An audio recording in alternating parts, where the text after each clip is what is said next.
ओम नमः शिवाय। हर हर महादेव। आज अश्विनी माह के शुक्ल पक्ष की 10वीं तिथि और गुरुवार है। आज विजयादशमी का पावन पर्व मनाया जाएगा। आप सभी श्रोताओं को विजयादशमी की बहुत बहुत शुभकामनाएं। यह पर्व असत्य पर सत्य की, अधर्म पर धर्म की और बुराई पर अच्छाई की जीत का प्रतीक है। यह आपके जीवन में सुख, समृद्धि और शांति लेकर आए, आपको अपनी बाधाओं पर विजय प्राप्त करने की प्रेरणा दे। जिस प्रकार भगवान श्री राम ने रावण पर विजय प्राप्त की, उसी प्रकार आप भी अपनी सभी बाधाओं पर विजय प्राप्त करें। यह विजयदशमी आपके जीवन से सभी बुराइयों का अंत करे और सुख समृद्धि का आगमन हो। इस दिन भगवान श्री राम के साथ साथ माँ दुर्गा की भी पूजा अर्चना की जाती है। धार्मिक मान्यताओं के अनुसार इसी दिन भगवान श्री राम ने रावण पर विजय प्राप्त की थी और साथ ही माँ दुर्गा ने महिषासुर नाम के दानव का वध किया था। इस दिन हिंदू लोग पूजा पाठ के साथ साथ श्री राम और दुर्गा माता की पूजा करते हैं। विजयदशमी के दिन शमी के पौधे की भी पूजा की जाती है, जिसे आम भाषा में खेजड़ी के नाम से जाना जाता है। कहते हैं कि इसी दशमी को श्री राम ने रावण से युद्ध करने से पहले शमी वृक्ष की पूजा की थी और इसी दिन कुबेर ने राजा रघु को स्वर्ण मुद्रा देते हुए शमी की पत्तियों को सोने का बना दिया था। तभी से शमी वृक्ष को सोना देने वाला पेड़ माना जाता है। श्री राम ने युद्ध में विजयी होने के बाद अयोध्या वासियों को सोना दान में दिया था। इसीलिए आज भी जब लोग रावण दहन करके आते हैं तो एक दूसरे को शमी के पत्ते बांटते हैं। और पांडवों ने भी अज्ञातवास के दौरान अपने अस्त्र शस्त्रों को शमी के पेड़ में छिपा कर रखा था। कहते हैं कि दशहरे के दिन शमी वृक्ष की पूजा करने से व्यक्ति जीवन में आने वाले तमाम संकटों से बच जाता है और वह हर क्षेत्र में विजयी रहता है। शमी वृक्ष की पूजा करने से शनि ग्रह संबंधी सभी प्रकार के दोष समाप्त हो जाते हैं। विजयादशमी के दिन शमी वृक्ष की पूजा करने से घर में तंत्र मंत्र का असर समाप्त हो जाता है। विजयादशमी के दिन शमी के पत्ते तोड़ने नहीं चाहिए। या तो पहले दिन तोड़ लें या फिर नीचे गिरे हुए ताज़ा पत्तों को उठाकर अपने पास संभाल कर रखें, या फिर आप शिवजी पर भी चढ़ा सकते हैं और अपनी मनोकामना शिवजी भगवान से कह सकते हैं। पढ़ने वाले बच्चे शमी वृक्ष की पत्तियों को लाकर अपनी किताब के बीच में या फिर बुक स्टैंड में रख सकते हैं। विजयादशमी के दिन शुभ मुहूर्त में भगवान श्री राम की पूजा करनी चाहिए। पूजा करने के बाद श्री राम की कथाओं को या फिर श्री राम के स्तोत्र को पढ़ना या फिर सुनना चाहिए। तो यह थी छोटी सी जानकारी आज की। और कल एकादशी का व्रत रखा जाएगा। अश्विनी माह के शुक्ल पक्ष में आने वाली एकादशी को पापाकुंसा एकादशी के नाम से जाना जाता है। कहते हैं कि इस एकादशी का व्रत करने से व्यक्ति के हर तरह के पापों पर अंकुश लग जाता है और वह अपने जीवन के तमाम सुखों को भोगता हुआ अंत में मोक्ष धाम को प्राप्त होता है।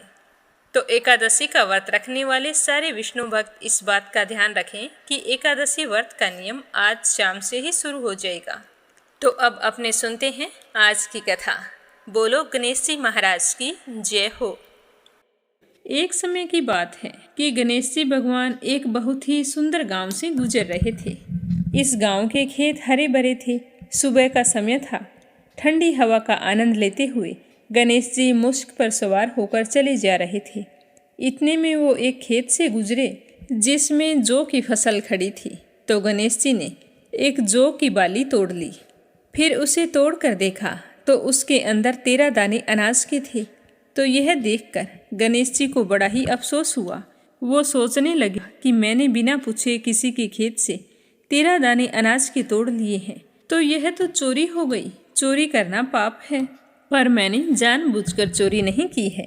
तो गणेश जी उस खेत के मालिक का पता लगाने लगे। तो किसी ने गणेश जी को बताया कि यह खेत हमारे गांव के सेठ जी का है। तो गणेश जी पता लगाकर सेठ जी के दुकान पर पहुंच गए और कहा कि सेठ जी मुझे काम पर रख लो, मुझे नौकरी की ज़रूरत है। तो सेठ जी को काम वाले की ज़रूरत थी। तो सेठ जी ने उसे काम पर रख लिया। तो गणेश जी कहने लगे कि मैं आपके यहाँ 12 साल नौकरी करूँगा। तो सेठ जी ने कहा कि कोई बात नहीं, जब तक तुम्हारी इच्छा हो तुम नौकरी कर सकते हो। तुम यह बताओ तुम्हारा नाम क्या है। तो गणेश जी भगवान कहने लगे कि मेरा नाम तो गणेश है। फिर गणेश जी तो सेठ जी के यहाँ नौकरी पर लग गए, घर का सारा काम करते और समय मिलते ही खेत में काम करने के लिए चले जाते। तो सेठ जी यह देखकर बहुत ही खुश होते कि यह लड़का कितना सच्चा और ईमानदार है। काश मेरे इस तरह का एक बेटा होता। क्योंकि सेठ जी के संतान नहीं थी, इसीलिए सेठ और सेठानी बड़े ही दुखी रहा करते थे। पर सेठ जी तो गणेश जी को अपने पुत्र के समान ही प्यार करते थे। एक दिन की बात है कि सेठानी लघु शंका के लिए गई और आकर राख से हाथ धोने लगी। तो यह देखकर गणेश जी ने सेठानी का हाथ पकड़ लिया और मिट्टी से हाथ धुलवा दिया। तो यह देखकर सेठानी को बहुत ही गुस्सा आया।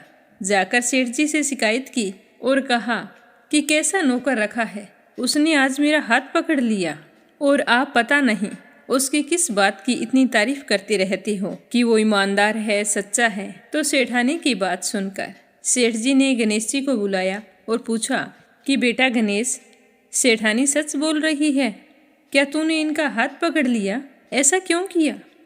तो गणेश जी ने हाथ जोड़कर कहा कि सेठ जी, मैंने तो हाथ पकड़कर बस इतना ही कहा था कि राख से हाथ मत धोवो, क्योंकि राख से हाथ धोने पर लक्ष्मी नाराज होकर चली जाती है और मिट्टी से हाथ धोएं तो लक्ष्मी लौट आती है। तो सेठ जी सोचने लगे कि गणेश ठीक कह रहा है, इसमें कोई गलत बात नहीं है। जो कुछ भी किया हमारी भलाई के लिए किया है।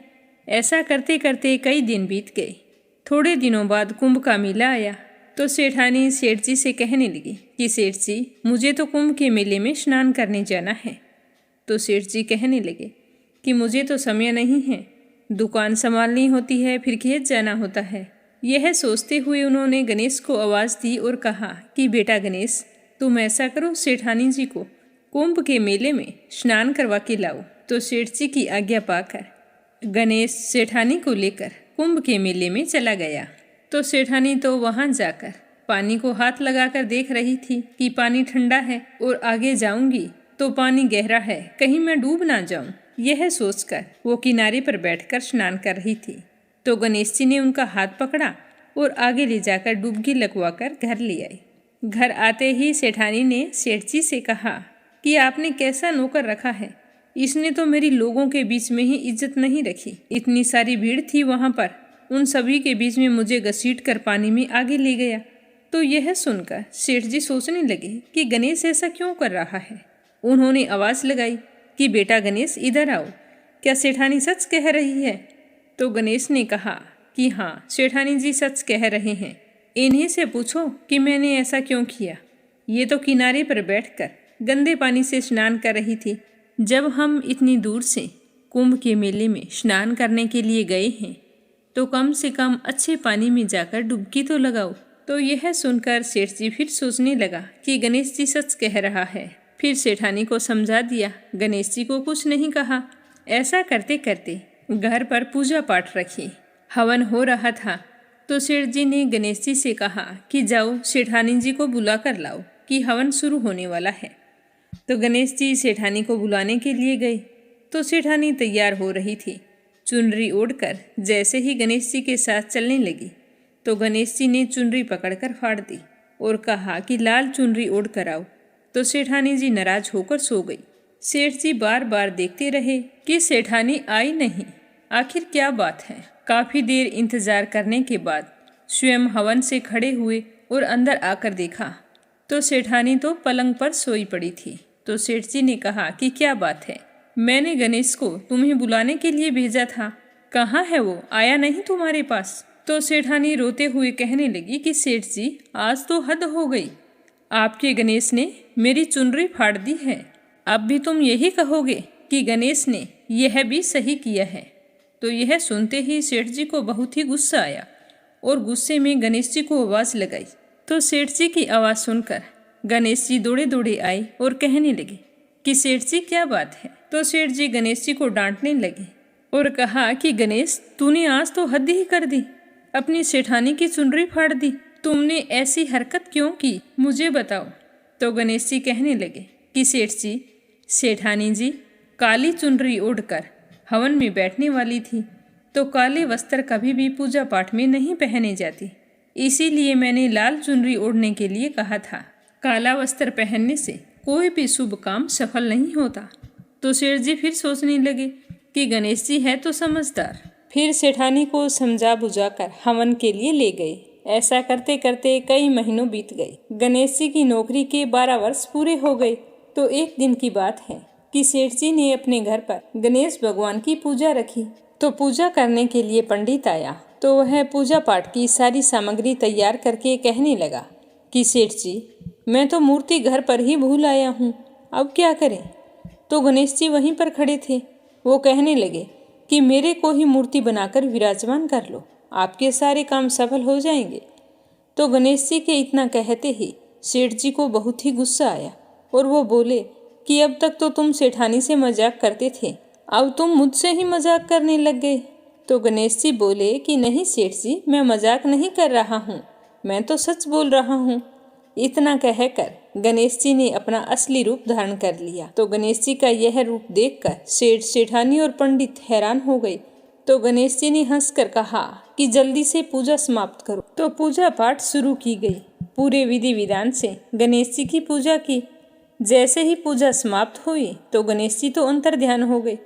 सेठ और सेठानी को बड़ा ही अफसोस होने लगा।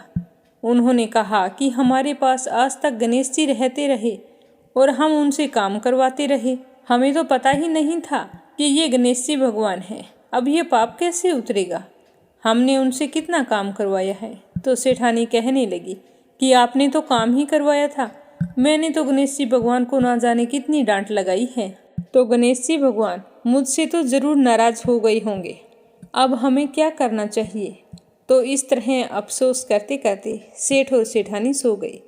तो गणेश जी ने सेठ जी के सपने में आकर कहा कि आप इस तरह दुखी होकर क्यों सोए हो, मैंने तुम्हारे यहाँ कोई काम नहीं किया, क्योंकि 12 साल पहले मैंने आपके खेत से जौ की बाली तोड़ी थी, उसी का कर्ज चुकाने के लिए तुम्हारे घर पर काम कर रहा था।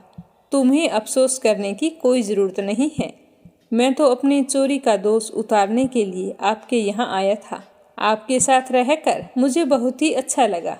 आज से तुम्हारे घर में कोई भी चीज़ की कमी नहीं रहेगी। यह बोलकर गणेश जी भगवान अंतर्ध्यान हो गए। सुबह होते ही सेठ जी ने देखा कि उनके घर करोड़ों की माया हो गई, अनाज के भंडार भर गए। तो यह देखकर सेठ जी बहुत ही खुश हुए। कुछ दिनों बाद सेठानी गर्भवती हो गई और 10वें महीने बहुत ही सुंदर पुत्र को जन्म दिया। इस तरह गणेश जी की कृपा से सेठ जी धनवान और पुत्रवान हो गए। हे गणेश जी महाराज, जैसे आपने सेठ जी को दिया वैसा सबको देना, कहानी कहने वाले को, सुनने वाले को और हुंकारा भरने वाले को, सारे परिवार को देना। बोलो गणेश जी महाराज की जय हो। अब अपने सुनेंगे भगवान श्री हरि विष्णु के परम भक्त की कहानी। बोलो श्री हरि विष्णु भगवान के अनंत स्वरूपों की जय हो। प्राचीन काल की बात है, एक ब्राह्मण रहता था। वह बहुत ही निर्धन था, उसके कोई संतान नहीं थी। उसकी पत्नी बहुत ही मलिनता के साथ रहती थी। वो ना तो कभी स्नान करती और ना ही कभी किसी देवता का पूजन किया करती थी और ना ही कभी किसी के मंदिर जाकर भजन कीर्तन किया करती थी। अपनी पत्नी का इस तरह का रहन सहन देखकर ब्राह्मण देवता बड़े ही दुखी रहते थे। अपनी पत्नी को कई बार समझाने की कोशिश की, परंतु उस पर अपने पति की बातों का कोई असर नहीं होता था। इसी तरह समय बीतता गया। भगवान की कृपा से ब्राह्मण के घर एक कन्या रूपी रतन ने जन्म लिया। कन्या बहुत ही सुंदर थी। बड़ी होने पर वह सुबह जल्दी उठकर स्नान करती, फिर भगवान विष्णु के जाप करती और गुरुवार के व्रत किया करती थी। अपने पूजा पाठ को समाप्त करके जब भी वह विद्यालय जाती तो अपनी मुट्ठी में जौ भर के ले जाती और पाठशाला के मार्ग में डालती जाती, तो वे जौ सोने के हो जाते।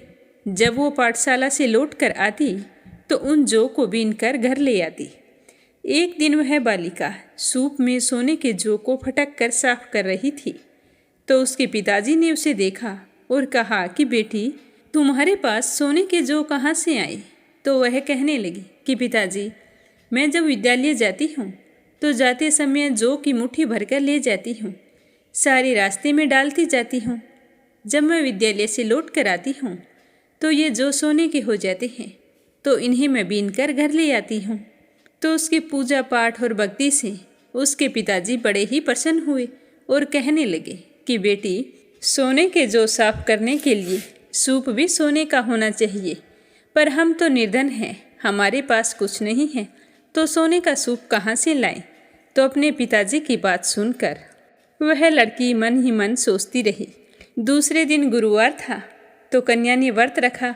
पूरे विधि विधान से गुरुदेव की पूजा अर्चना करके कहा कि हे बृहस्पति देव, अगर मैंने आपकी सच्चे मन से पूजा की हो तो मेरे लिए सोने का सूप दे दो। तो गुरुदेव ने उसकी प्रार्थना स्वीकार कर ली।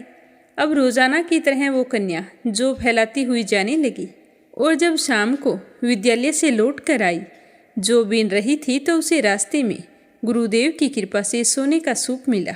वह देखकर बहुत ही खुश हुई और घर ले आई। घर लाकर अपने पिताजी को दिखाया तो उसके पिताजी कहने लगे कि बेटा, यह सब भगवान श्री हरि विष्णु का आशीर्वाद है। अपनी बेटी की पूजा पाठ और भक्ति देखकर उसकी माँ पर कोई असर नहीं हुआ, उसकी माँ का तो वही ढंग रहा। एक दिन की बात है, वह कन्या सोने के सूप में जो साफ कर रही थी, तो उसी समय उस शहर का राजपुत्र वहाँ से होकर निकला। तो उस कन्या पर जैसे ही उसकी नज़र पड़ी, तो उसके रूप और कार्य को देखकर वो मोहित हो गया और अपने घर आकर भोजन तथा जल का त्याग करके उदास होकर लेट गया। जब राजा को इस बात का पता चला, तो वो अपने बेटे के पास आए और बोले कि बेटा, तुम्हें किस बात का कष्ट है? तुमने आज भोजन नहीं किया और ना ही पानी पिया है। क्या किसी ने तेरा अपमान किया है या फिर कोई और कारण है? मुझे बताइए, मैं वही काम करूँगा जिससे मेरे बेटे को खुशी हो। तो राजा की बात सुनकर राजकुमार कहने लगा कि पिताजी, मुझे आपकी कृपा से किसी बात का दुख नहीं है और ना ही मेरा किसी ने अपमान किया है, परंतु मैं तो उस लड़की से विवाह करना चाहता हूँ जो सोने के सूप में जो साफ कर रही थी। यह सुनकर राजा आश्चर्य में पड़ गया। सोचने लगा कि इस नगर में ऐसी लड़की कहाँ हो सकती है जिसके पास सोने का सूप और सोने के ही जो हैं। तो इस प्रकार सोचते हुए राजा ने अपने बेटे से कहा कि बेटा, ऐसी कन्या का पता तुम ही लगाओ। मैं तुमसे वादा करता हूँ कि तुम्हारा विवाह उस लड़की के साथ अवश्य करवा दूंगा। तो राजकुमार ने उस लड़की के घर का पता बतला दिया। तो पता सुनकर राजा अपने मंत्री को लेकर उस लड़की के घर गए और ब्राह्मण देवता को सारा हाल बताया। ब्राह्मण देवता से कहा और कहने लगे कि हे ब्राह्मण देव, आपकी बेटी का विवाह मैं मेरे राजकुमार के साथ करना चाहता हूँ। तो यह सुनकर ब्राह्मण देव तो बहुत ही खुश हुए और अपनी बेटी का विवाह करने के लिए तैयार हो गए। फिर शुभ मुहूर्त देखकर विधि विधान के साथ ब्राह्मण की कन्या और राजकुमार का विवाह हो गया। कन्या के घर से जाते ही ब्राह्मण के घर पहले की भांति गरीबी का निवास हो गया। अब भोजन के लिए भी अन्न बड़ी मुश्किल से मिलता था। एक दिन दुखी होकर ब्राह्मण देवता अपनी पुत्री के पास गए। तो जैसे ही उसकी पुत्री को पता चला कि उसके पिताजी मिलने के लिए आए हैं, तो वह बहुत ही खुश हुई और जल्दी जल्दी अपने पिताजी से मिलने के लिए आई। लेकिन जब अपने पिताजी की हालत को देखा, उनकी दुखी अवस्था को देखकर वह बहुत ही दुखी हुई और कहने लगी कि पिताजी, आप ठीक तो हैं?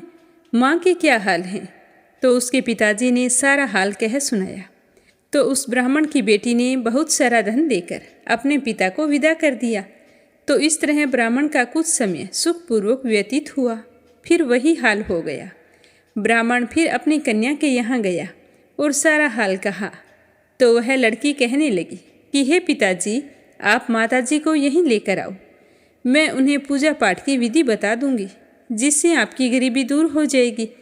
तो यह सुनकर ब्राह्मण देव अपने घर गए और अपनी पत्नी को साथ लेकर अपनी बेटी के ससुराल पहुँचे। तो ब्राह्मण की बेटी अपनी माँ को समझाने लगी कि माँ, तुम सुबह जल्दी उठा करो।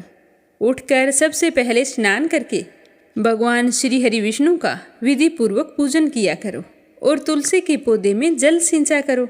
ऐसा करने से तुम्हारी सारी दरिद्रता दूर हो जाएगी। भगवान के आशीर्वाद से आप भी सुखी और संपन्न हो जाएंगे। परंतु उसकी माँ ने अपनी बेटी की एक भी बात नहीं मानी। वह तो सुबह जल्दी उठी और अपनी पुत्री के बच्चों की जूठन को खा लिया। जब उसकी बेटी ने अपनी माँ को इस तरह से जूठन खाते देखा तो बहुत ही गुस्सा आया और उसी शाम को एक कमरे में से खाने पीने का सारा सामान बाहर निकाल दिया और कहा कि माँ, आज आप इस कमरे में सो जाना। तो उसकी माँ उसी कमरे में सो गई। सुबह जल्दी उठी तो देखा कि खाने पीने के लिए कोई भी सामान नहीं था। तभी उसकी बेटी कमरे में आई और कहने लगी कि माँ, जाओ आप पहले स्नान कर लो, मैंने आपके लिए गर्म पानी रख दिया है। तो बेटी की बात सुनकर उसकी माँ बेमन से स्नान करके आई तो उसकी बेटी ने उसे घर के मंदिर में ले जाकर घी का दीपक जलाया और विष्णु भगवान की कथा कही, जिसको सुनने से उसकी माँ की बुद्धि ठीक हो गई और उसके मन में धर्म कर्म की रुचि पैदा हो गई। अब वह तो प्रत्येक गुरुवार का व्रत रखने लगी। तो गुरुवार के व्रत करने से ब्राह्मणी पर विष्णु देव की कृपा हुई। विष्णु भगवान की कृपा से वो धनवान और पुत्रवान हो गई। अपनी बेटी की सूझबूझ और समझदारी देखकर ब्राह्मण देवता बहुत ही खुश हुए।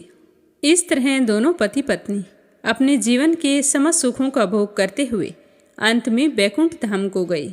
हे विष्णु भगवान, जो भी आपका व्रत रखे, कथा कहे या सुने, उसकी सारी मनोकामनाएं पूर्ण करना, अन्न धन के भंडार भरना, सुख सौभाग्य का वास करना। बोलो बृहस्पति देवता की जय हो, बोलो विष्णु भगवान की जय हो। आज 10वीं तिथि है तो एक कहानी अपनी सुनेंगे दशा माता की। बोलो दशा माता की जय हो। एक गांव में एक घर में सास बहू रहा करती थी। सास का बेटा यानी कि बहू का पति परदेश गया था। एक दिन उनके चूल्हे की आग बुझ गई तो सास ने अपनी बहू से कहा कि बेटा, गांव में से किसी के घर से आग लाकर भोजन बना ले। तो बहू अपनी सासू की आज्ञा मानकर आग लेने के लिए पड़ोस में गई तो उसे आग नहीं मिली। ऐसा करते करते वह पूरे गांव में पूछ आई, किसी ने भी उसे आग नहीं दी। तो वो पूछने लगी कि क्या बात है, आज हमारे घर में आग नहीं है और आज सारी की सारी आग देने से मना कर रही हो। मेरी बूढ़ी सासू माँ घर पर भूखी है, मुझे भोजन बनाना है। तो वे औरतें कहने लगी कि बहन, जब तक दशा माता की पूजा नहीं की जाती तब तक हम आग नहीं दे सकते। तो बेचारी बहू खाली हाथ घर लौट गई। घर आकर उसने अपनी सास को बताया कि माँ जी, गांव भर में आज किसी ने भी मुझे आग नहीं दी। सारी बोल रही है कि दशा माता की पूजा है, इसीलिए आग नहीं मिलेगी। तो सास बहू दिन भर भूखी प्यासी बैठी रही। शाम हो जाने पर सास ने कहा कि बेटा, मैं आग लेने के लिए जाती हूँ। यह कहकर वो आग लेने गई तो उसकी पड़ोसन ने उसे आराम से बैठाया और कहा कि सुबह तुम्हारी बहू आग लेने आई थी, परंतु माँ जी, हमारे तो यहाँ पूजा नहीं हुई थी, इसीलिए हम आग नहीं दे सकी। तो सास कहने लगी कि बेटा, दशा माता का व्रत क्यों करती हो और यह व्रत कैसे किया जाता है? तो उसकी पड़ोसन ने कहा कि माँ जी, यह व्रत तो घर की दशा सुधारने के लिए और मन की मनोकामना पूर्ण करने के लिए किया जाता है। तो सास ने कहा कि बेटा, मुझे इस व्रत की विधि बताओ। तो पड़ोसन कहने लगी कि अगर आप कोई पूजा कर रहा है तो उससे डोरा लेकर भी पूजा कर सकते हैं। अगर आप ऐसे ही व्रत शुरू करना चाहते हैं तो या किसी के घर में बच्चा हुआ हो या फिर कोई गाय भैंस किसी के पहले बच्चा हो और वो नर हो तो आप इस व्रत को शुरू कर सकती हैं। तो सास आग लेकर अपने घर चली। तभी रास्ते में उसे एक आदमी दिखाई दिया जो बछड़ा लेकर चल रहा था। उसके पीछे एक गाय थी। तो वह बुढ़िया पूछने लगी कि बेटा, यह गाय का पहला बच्चा है क्या? तो उस आदमी ने उत्तर दिया कि हाँ माँ जी। तो फिर वह बुढ़िया पूछने लगी कि बछड़ा है या बछिया? तो वह आदमी कहने लगा कि माँ जी, बछड़ा है। तो सास ने घर जाकर बहू से कहा कि बेटा, आज से हम भी दोनों दशा माता का डोरा लेंगी और व्रत करेंगी। तो दोनों सास बहू ने जैसा पड़ोसन ने बताया था उसी तरह व्रत का डोरा ले लिया और व्रत करना शुरू कर दिया। रोजाना दशा माता की पूजा पाठ करती रहती। 9 व्रत पूरे हो जाने पर 10वें दिन जब चैत्र माह के कृष्ण पक्ष की 10वीं तिथि आई तो डोरे की पूजा की। सास बहू दोनों ने मिलकर 10-10 पूरी बनाई और कुल 21 पूरी बनाई। पहली पूरी गाय को दे दी। पूजन समाप्त होने पर सास बहू दोनों व्रत का पारण करने के लिए बैठ गई।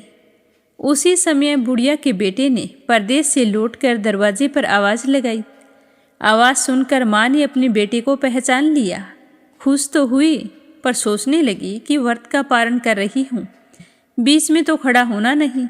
कोई बात नहीं, थोड़ी देर दरवाजे पर ही खड़ा रहेगा, मैं पारण करने के बाद में दरवाज़ा खोल दूंगी। इधर बहू ने भी बराबर आवाज़ सुन ली, पर उसे तो रुकने का साहस नहीं हुआ। उसने अपने थाली का अन्न इधर उधर किया और झट से पानी पीकर खड़ी हो गई और बाहर जाकर दरवाज़ा खोल दिया। उसके पति ने पूछा कि अम्मा कहाँ है, तो बहू ने उत्तर दिया कि वह तो अभी पारण कर रही है।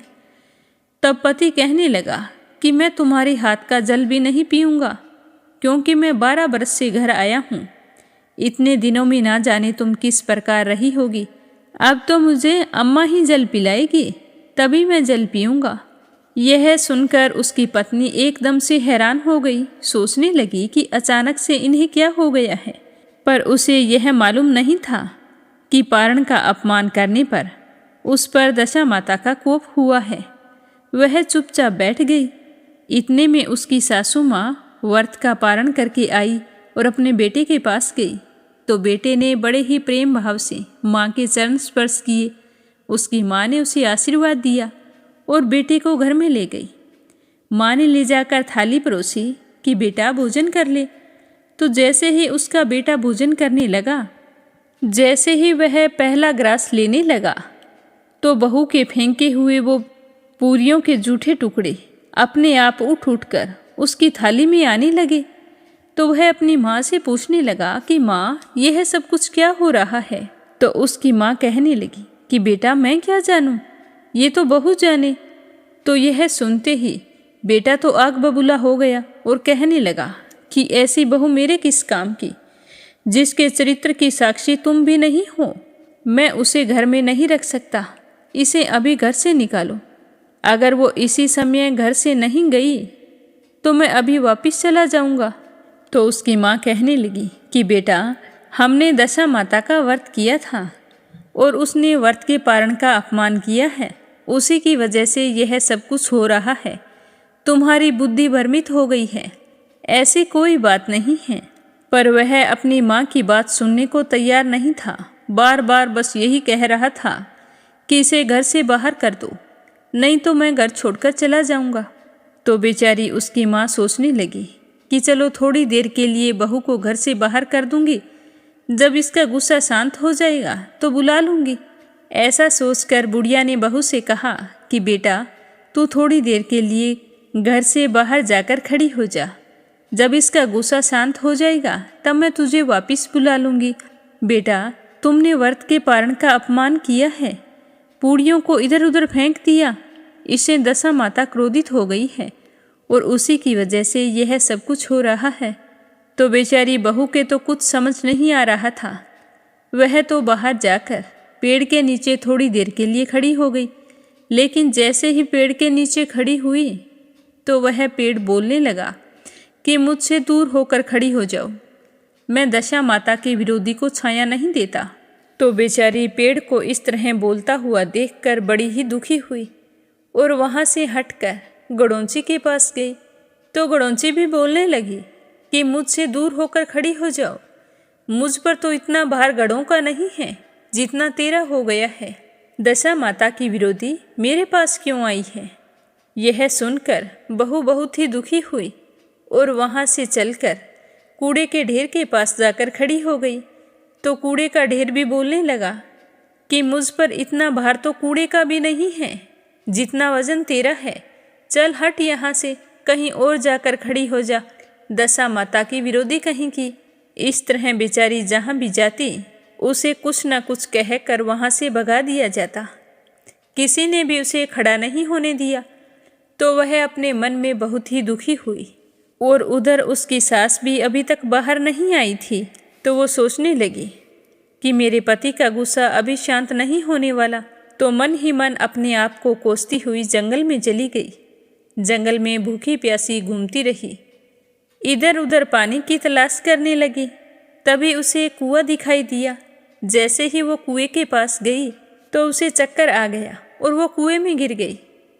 परंतु कुएं में गिरी तो उसे चोट नहीं आई, वह नीचे जाकर बैठ गई। तभी वहाँ से राजा नल शिकार खेलकर जा रहे थे। उनके साथी बिछुड़ गए थे, तो वो प्यास के कारण उसी कुएं पर आ गए और पानी के लिए कुएं में झुककर देखा तो उन्हें दिखाई दिया कि कुएं में पानी तो नहीं है, पर अंदर कोई बैठा है। तो राजा नल ने जैसे ही पानी के लिए अंदर बाल्टी छोड़ी तो उस औरत ने बाल्टी को पकड़ लिया। तो राजा नल ने कहा कि यदि तुम पुरुष हो तो मेरे धर्म के भाई हो, अगर कोई स्त्री हो तो मेरी धर्म की बहन हो।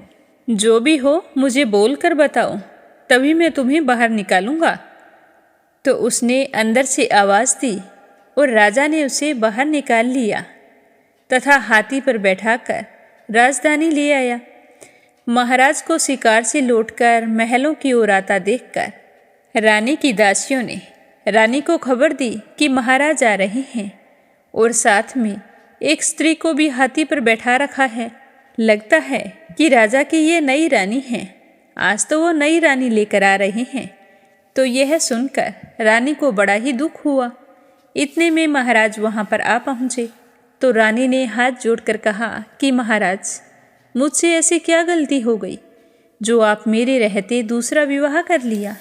तो रानी की बात सुनकर राजा नल हंसने लगे और कहने लगे कि यह तुम्हारी सोत नहीं है, ये तो तुम्हारी ननंद है, मेरी धर्म की बहन है।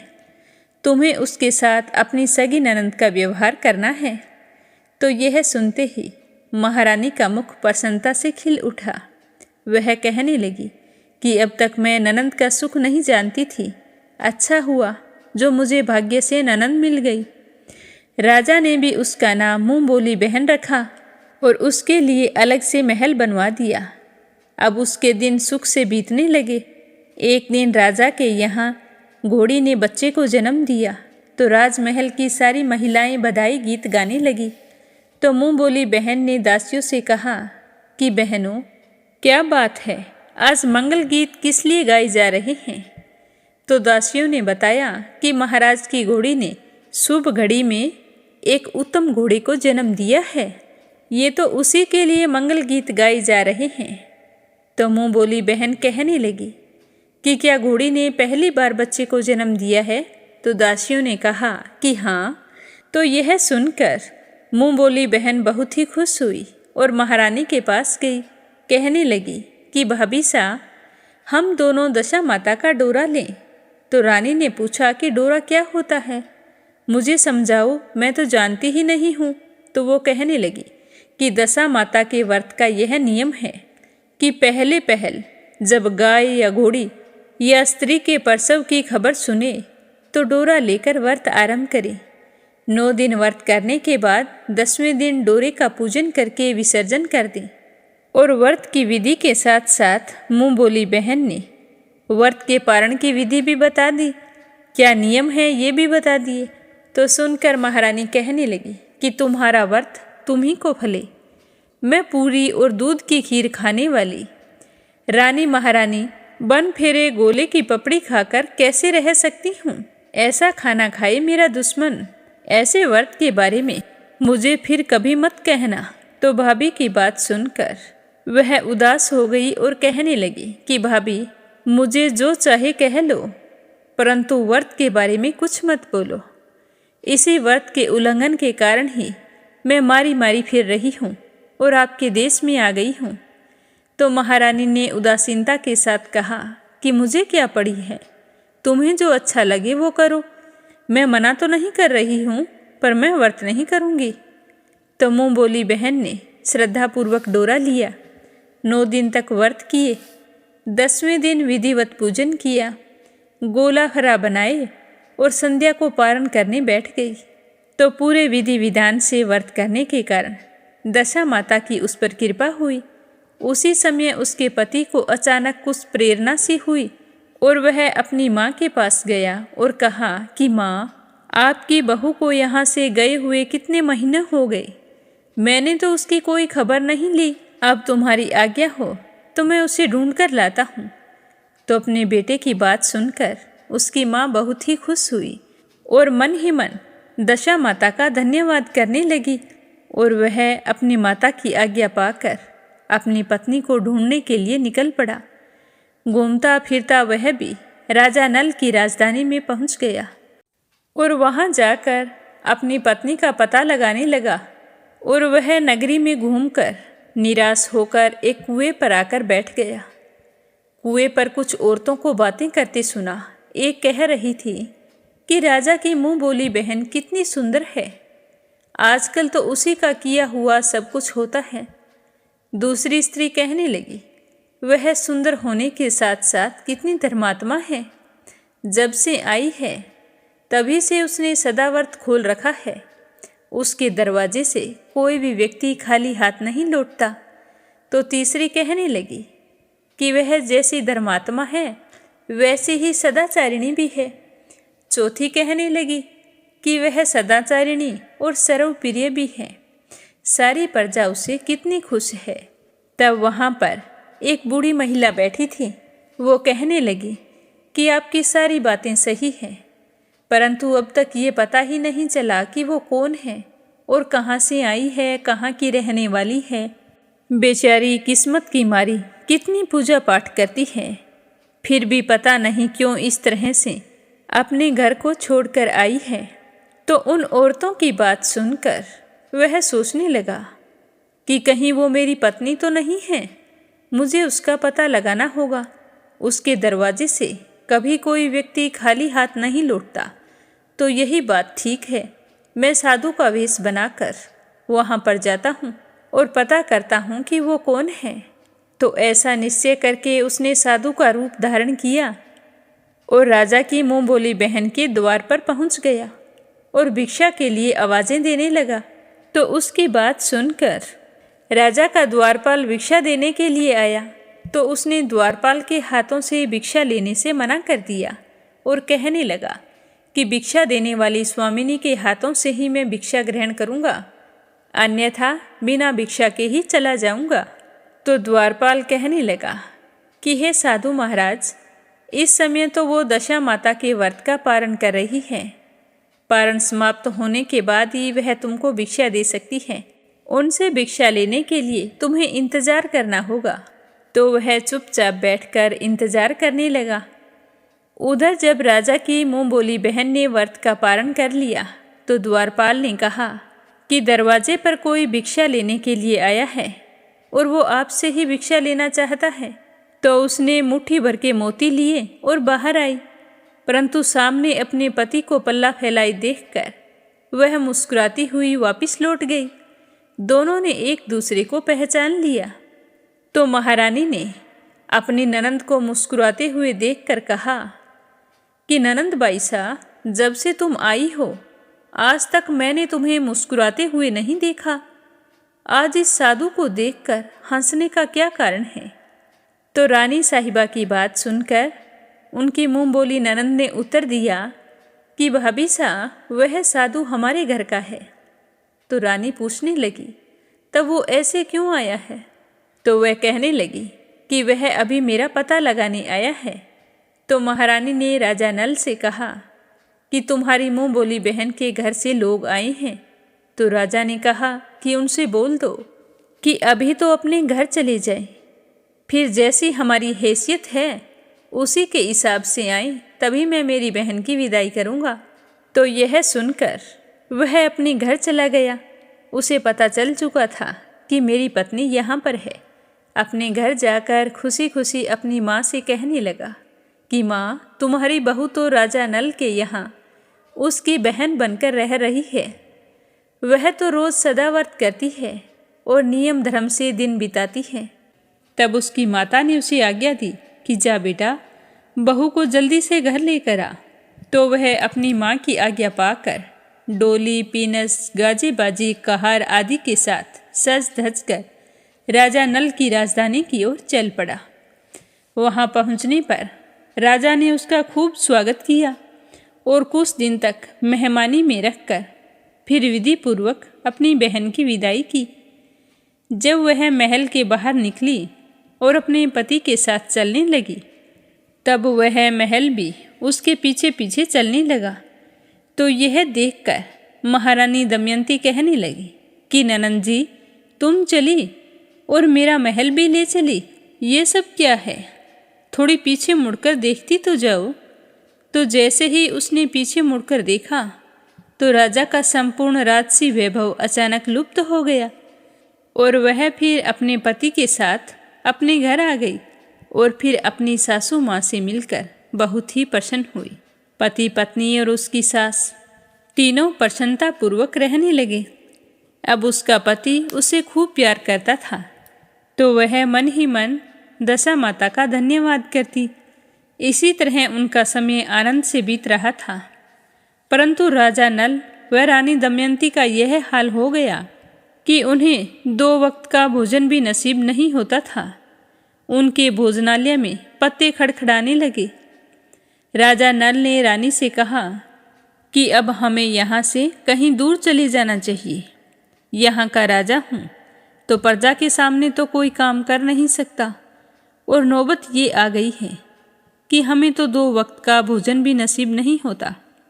तो रानी पतिव्रता नारी थी। उसने अपने पति की आज्ञा मान ली और फिर दोनों पति पत्नी नगर छोड़कर चल पड़े। चलते चलते एक पास के गांव में पहुँचे।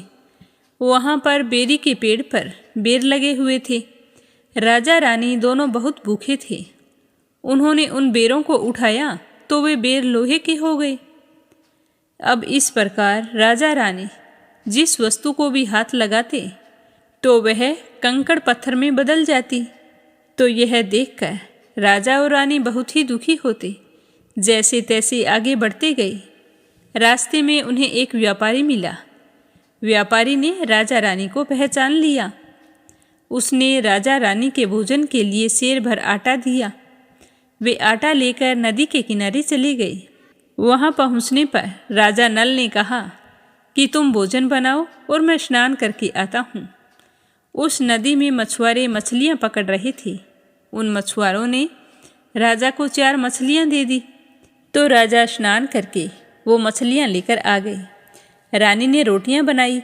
मछलियाँ भूनकर दोनों जैसे ही भोजन करने के लिए बैठे तो रोटियाँ तो पत्थर की हो गई और भुनी हुई मछलियाँ फिर से उछलकर नदी में चली गई। तो यह देखकर राजा और रानी बड़े ही परेशान हुए। सोचने लगे कि ये सब क्या हो रहा है। तो इस तरह कुछ देर तक सोचते रहे। फिर दोनों वहाँ से किसी तरह उठकर आगे चल पड़े। चलते चलते मुँह बोली बहन के यहाँ गए। जब बहन को पता चला कि उसके भाई भाभी आए हैं तो उसने सेवकों से पूछा कि वो कैसे आए हैं। तो सेवक कहने लगा कि भिखारियों के हाल में आए हैं। तो यह सुनकर उसे बड़ी ही लज्जा आई। उसने राजा रानी को एक कुम्हार के घर रुकवा दिया। शाम को थाल सजाकर बहन स्वयं भाभी से मिलने कुम्हार के घर गई। उसने भाभी के सामने थाल रखा तो भाभी ने कहा कि इस थाल में जो कुछ भी है उसे कुम्हार के चक्के के नीचे रख दो और तुम चले जाओ। तो ननंद थाल का सामान चक्के के नीचे रखकर अपने घर आ गई। थोड़ी देर बाद में राजा आए और रानी से पूछने लगे कि मेरी बहन आई थी क्या। तो रानी ने कहा कि आई तो थी, पर जो कुछ लाई थी वो मैंने इस चक्के के नीचे रखवा दिया है। तो राजा ने वहाँ देखा तो वहाँ तो कंकड़ पत्थर के अलावा कुछ भी नहीं था। तो राजा को समझते हुए देर नहीं लगी कि यह सब कुछ बुरी दशा के कारण हुआ है। मेरी बहन है, वो भला मेरे लिए कंकड़ पत्थर क्यों लेके आएगी। पर रानी के मन में तो एक ही बात चल रही थी कि यह सब कुछ मुँह बोली बहन को आसरा देने के कारण हुआ है। फिर राजा और रानी वहाँ से चलकर अपने मित्र के घर गई। तो मित्र के नौकरों ने अंदर जाकर कहा कि आपके परम मित्र नल आए हैं। तो मित्र कहने लगा कि वो यहाँ पर किस लिए आए हैं। तो उसका नौकर कहने लगा कि ये तो हमें नहीं मालूम, पर भिखारियों के हाल में आए हैं। तो यह सुनकर मित्र बहुत ही दुखी हुआ। कहने लगा कि कोई बात नहीं, जैसे आए वैसे अच्छे ही आए हैं, है तो मेरे मित्र, उन्हें महल में बुला लो। तो मित्र ने उन दोनों का स्वागत किया, स्वादिष्ट भोजन करवाया, एक कमरे में उनके लिए पलंग बिछवा दिया और उसी कमरे में एक खूंटी पर 9 लखा हार टंगा था। तो राजा और रानी उस कमरे में सो गए। राजा को नींद आ गई, लेकिन रानी जाग रही थी। तो आधी रात के समय रानी ने देखा कि हार वाली खूंटी के पास एक मोर का चित्र बना हुआ है। मोर धीरे धीरे हार को निगल रहा है। तो यह देखकर रानी तो हैरान हो गई और उसने जल्दी से राजा को उठाया और उठाकर वह दृश्य दिखाया। तो राजा ने कहा कि हमें यहाँ से चुपचाप चलना चाहिए, नहीं तो सुबह होते ही हमारे माथे पर चोरी का कलंक लग जाएगा। हम अपने मित्र को क्या मुंह दिखाएंगे? हमारी बातों पर कौन विश्वास करेगा कि मोर का चित्र हार निगल गया है? तो बेचारे बड़े ही दुखी हुए और आधी रात को ही उठकर जंगल की ओर चले गए। दोनों चलते चलते एक दूसरे राजा की राजधानी में पहुंच गए। वहां पर अतिथि और भिखारियों को सदावर्त दिया जाता था। वे दोनों भी सदावर्त लेने गए, लेकिन उस समय सदावर्त बंद हो चुका था। और जैसे ही राजा नल ने सदावर्त मांगा तो वहाँ के अधिकारियों ने कहा कि पता नहीं तुम जैसे अभागे लोग कहाँ से आते हैं, तुम्हारे लिए देने के लिए कुछ बचा भी नहीं है। फिर भी चलो, तुम्हें एक मुट्ठी चने दे देते हैं। यह कहकर अधिकारी चने देने लगा, लेकिन इस तरह अनादर और कड़वी बातें सुनकर राजा ने दान लेने से मना कर दिया। वे दान यक्ष की निंदा करते हुए कहने लगे कि जब तुम्हारे सदावर्त के बीच में कंजूसी आ जाती है तो सदावर्त देने का नाम ही क्यों करते हो? तो यह सुनकर दान अध्यक्ष को गुस्सा आ गया और वह कहने लगा कि यह भिखारी तो बड़ा घमंडी है, भीख भी मांगता है और गाली भी देता है, इसे हवालात में डाल दो। इस प्रकार दोनों को एक कोठरी में बंद कर दिया। एक एक मुट्ठी चने दोनों को खाने के लिए मिलने लगे। जिस कोठरी में राजा रानी बंद किए गए थे, उसी के पास से एक आम रास्ता था, जहाँ से एक जमादारनी रोजाना राजा की गुड़साल साफ करके उसी रास्ते से जाया करती थी और रानी उसे रोजाना देखा करती थी। तो एक दिन वह बहुत देर से जा रही थी, तो रानी उससे पूछने लगी कि आज तुम्हें इतनी देरी कैसे हो गई? तो वह कहने लगी कि आज राजा की घोड़ी ने बच्चा दिया है, उसकी देख रेख में देरी हो गई। तो रानी ने पूछा कि क्या घोड़ी का पहला प्रसव है? तो जमादारनी ने बताया कि हाँ, पहली बार है। तो रानी फिर कहने लगी कि बहन, बच्चा क्या है, घोड़ा है या घोड़ी है? तो जमादारनी कहने लगी कि बहुत ही सुंदर घोड़ा है। तो यह सुनकर रानी बहुत ही खुश हुई और राजा से कहने लगी कि एक बार मैंने तुम्हारी मुंह बोली बहन के डोरे का अनादर किया था, उसी दिन से हमारी यह दशा हो गई है। आज मैं दशा माता का डोरा लेना चाहती हूँ। तो रानी की बात सुनकर राजा ने कहा कि ये तो अच्छी बात है, परंतु ये पूजा की सामग्री कहाँ से आएगी? उसके नियम धर्म का पालन कैसे होगा? तो रानी कहने लगी कि दशा माता ही सब कुछ करेगी, मैं तो उनके नाम का डोरा ले लेती हूँ, फिर जो होगा सो देखा जाएगा। यह कहकर रानी ने राजा की पगड़ी से 9 तार निकाल लिए और एक तार अपने आंचल से निकाल लिया और 10 तार का दशा माता का डोरा तैयार किया और फिर उसी समय से दशा माता का व्रत करने लगी। थोड़ी ही देर में वहाँ का राजा अपनी घोड़ी को देखने के लिए उसी रास्ते से जा रहा था। तो राजा ने नल और दमयंती को एक कोठरी में बंद देखा तो बड़ी ही हैरानी हुई। आकर अपने मंत्रियों से पूछने लगा कि वे लोग कौन हैं और इनका अपराध क्या है। तो पहरेदारों ने कहा कि ये लोग तो भिक्षा लेने आए थे, ये आपको आशीर्वाद देने के बदले गालियां दे रहे थे, इसी कारण दान अध्यक्ष ने इन दोनों को कोठरी में बंद कर दिया है।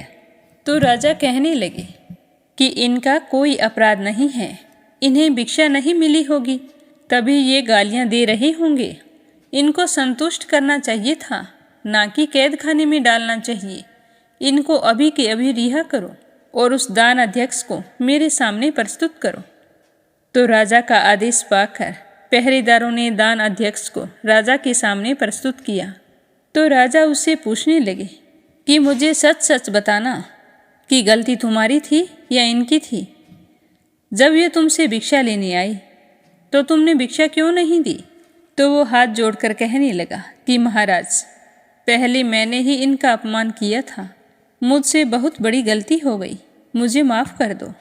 तो इस तरह वह अपनी गलती की माफ़ी मांगकर वापस चला गया और तब तक पहरेदार राजा और रानी को रिहा करके राजा के सामने ले आई।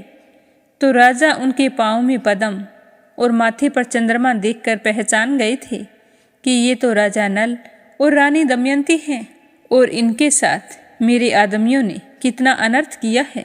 तो राजा ने अपने दोनों हाथ जोड़कर क्षमा मांगी और हाथी पर बैठाकर उन्हें अपने महल में ले गया और कुछ दिन तक अपने साथ महल में रखा और फिर धूमधाम से उन दोनों को विदा कर दिया। तो राजा और रानी ने पूरे राजसी ठाठ के साथ अपनी राजधानी की ओर प्रस्थान किया। रास्ते में वे पहले अपने मित्र के यहाँ गए। तो मित्र के नौकर ने जाकर अंदर कहा कि साहब, आपके मित्र आए हैं और आपसे मिलना चाहते हैं। तो वो कहने लगा कि मेरे मित्र अब किस हाल में आए हैं? तो उसके नौकर ने कहा कि अब की बार तो पूरी राजसी ठाट में आए हैं, अच्छे अच्छे कपड़े पहन रखे हैं, साथ में हाथी, घोड़े, डंका, निशान, पालकी, पिनस और पूरी फौज को साथ लेकर आए हैं। तो मित्र ने कहा कि यह तो बहुत अच्छी बात है, मेरे दोस्त हैं, आने दो। मेरे लिए तो जैसे तब थे वैसे ही अब हैं, आखिर मित्र तो मित्र ही होता है। तो राजा रानी मित्र के महल में गई तो उसने उन दोनों का खूब आदर सत्कार किया और उसी स्थान पर रुकवा दिया जिस स्थान पर वो पहले रुके थे। तो आधी रात के समय जब राजा को नींद आ गई और रानी पैर दबा रही थी, तब रानी ने देखा कि वो मोर का चित्र जो पहले हार को निगल गया था उसे वापस उगल रहा है। तो रानी ने राजा को जगाकर यह दृश्य दिखाया और कहा कि तुम्हारे मित्र को बुलाकर लाओ, वो भी अपनी आँखों से देख ले कि हमारे साथ क्या हुआ था। तो जब राजा नल अपने मित्र को बुलाकर वहाँ लाए तो उसने देखकर कहा कि हे मित्र, मैंने तुमको तब भी चोर नहीं समझा था और ना आज चोर समझ रहा हूँ। तुम मेरे सबसे प्यारे मित्र थे, हो और हमेशा रहोगे। मैं तो सिर्फ एक ही बात जानता हूँ कि तुम मेरे अच्छे मित्र हो। यह सब तुम्हारी बुरी दशा का फल है। आप निश्चित रहो, मेरे मन में कोई शक नहीं है। तो राजा और रानी दोनों बहुत ही खुश हुए और फिर मित्र के यहाँ से चलकर राजा रानी अपनी मुँह बोली बहन के गांव पहुँच गए। जब बहन ने सुना कि उसके भैया और भाभी आए हैं तो उसने अपने लोगों से पूछा कि अब की बार वो कैसे आए हैं। तो लोग कहने लगे कि जिस प्रकार राजा को आना चाहिए उसी प्रकार आ रहे हैं। तो उसने कहा कि मेरे भाई भाभी को मेरे महल में भेज दो।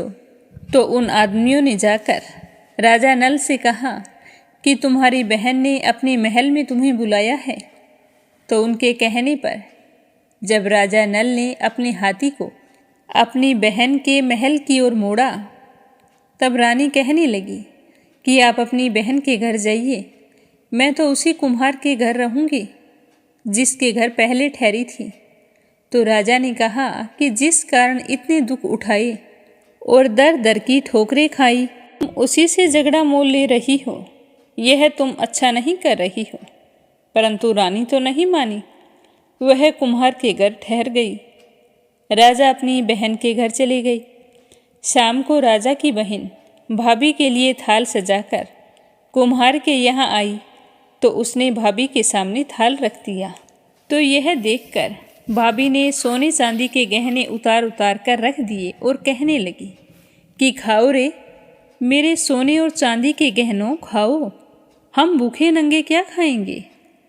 यह उल्हाना सुनकर ननंद बाईसा कहने लगी कि भाभी सा यह उल्हाना किसे देती हो? मुझसे उस समय जो कुछ हो सका था वो लेकर आई थी और वही अब लेकर आई हूँ। विश्वास ना हो तो चक्के के नीचे अब भी देख लो। तो यह सुनकर रानी दमयंती चक्के के पास गई और नीचे देखा तो वहाँ पर माणिक मोतियों का ढेर लगा था। तो रानी दमयंती यह देखकर सन्न रह गई। वह कहने लगी कि ननंद जी, इसमें तुम्हारा कोई दोष नहीं है, यह तो हमारी बुरी दशा का परिणाम था। यह कहकर रानी ने ननंद का लाया हुआ सारा सामान तथा उनमें अपनी तरफ से कुछ और जवाहरात मिलाकर ननंद को वापिस कर दिए, परंतु अपनी ननंद को पूजा का न्योता देना भूल गई। फिर दूसरे दिन राजा और रानी वहाँ से चल पड़े। वहाँ से चलकर वो सूरा गाय के पास आई तो गाय ने सेना सहित राजा को भर पेट दूध पिलाया। तो वहाँ से वे आगे चलकर नदी के तट पर पहुँचे और वहीं पर अपना डेरा लगाया। तो रानी ने वहाँ पर भोजन बनाया। जब राजा रानी भोजन करने बैठे तो उसी समय नदी में से उछलकर गिरी हुई मछलियाँ भुनी भुनाई अपने आप थाली में आकर गिर गई। जो रोटियां ईंट की बन गई थी वो ईंट फिर से रोटी में तब्दील हो गई। तो राजा यह देखकर रानी से कहने लगे कि यह सब कुछ क्या हो रहा है, मेरी समझ में तो कुछ नहीं आ रहा। तो रानी ने बताया कि ये रोटियां और ये मछलियां वही हैं जो उस दिन हमें नसीब नहीं हुई थी। मैं अगर उस समय आपसे कहती कि तली हुई मछलियाँ जल में उछल गई है और रोटियाँ ईंट की बन गई हैं तो आप कभी भी इसे सच नहीं मानते। इसी कारण मुझे बहाना बनाना पड़ा था। फिर राजा और रानी ने खुशी खुशी भोजन किया और कुछ देर आराम करने के बाद में अपनी राजधानी की ओर चल पड़े। जब राजा की फौज अपनी राजधानी के समीप पहुंची तो वहाँ के लोगों ने समझा कि दूसरे देश के राजा ने राजधानी पर आक्रमण कर दिया है। तो वे बुरी तरह से घबरा गए। वहाँ के लोग नजराना लेकर राजा से मिलने गांव के बाहर आए, परंतु यह क्या, वो तो देखकर हैरान हो गए। कहने लगे कि ये तो अपने ही राजा हैं। तो लोगों की खुशी का कोई ठिकाना नहीं रहा। वे श्रद्धा भक्ति के साथ महाराज के आगे चलकर उन्हें महल के अंदर ले गए। राजा रानी ने महल में प्रवेश किया। रानी ने तुरंत दशा माता की पूजा का प्रबंध किया। रानी ने पूजा में नगर की सभी सौभाग्यवती स्त्रियों को बुलाया। भगवती के भोग के लिए सब प्रकार के पकवान बनाए। आटे की 10 बीसी, 10 शक्कर की गुजियाँ और 10-10 अठवाइयाँ सुहागिनों के आंचल में डाली। सुहागिनों का श्रृंगार करके दशा माता की पूजा शुरू की गई।